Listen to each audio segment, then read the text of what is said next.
Hey, what's up mga tamaluslos? Na ako dire kay wala ko dira, ug naapod ka dira kay wala ka dire. Welcome back sa aking YouTube channel. Kung bago ka lang dito, please like and subscribe. Ayo.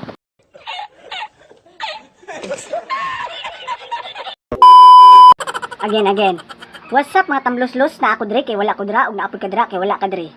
Welcome back sa aking YouTube channel. Kung bago ka lang dito, please like and subscribe at huwag kalimutang i-click ang notification bell para updated ka sa aking mga walang kwentang kwento. Na ako'y kwento sa inyo ha. Ang title ani kay si Pedro nga ginganlan og bulok sa iyang mga classmate. Sa kadlaw nga si Pedro ni eskwela na si Pedro. Pag-abot niya sa eskwela niya, anak iyang mga classmate. Bulok. Wala ras Pedro, agi ras Pedro. Tigko na pud, panguli na pud sa ilang balay. Sugat na pud siya sa iyang mga classmate, ana na pud iyang mga classmate.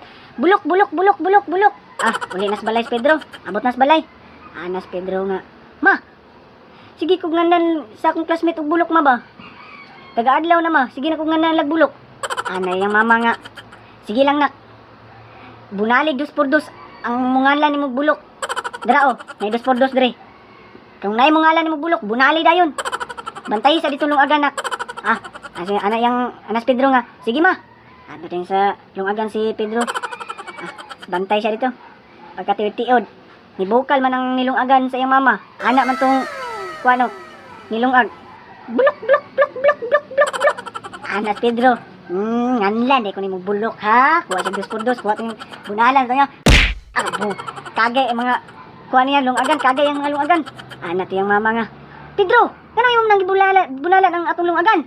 Anak man siya nga, anak man ka ma, basta mungalan ako bulok, bunalan ako 2x2.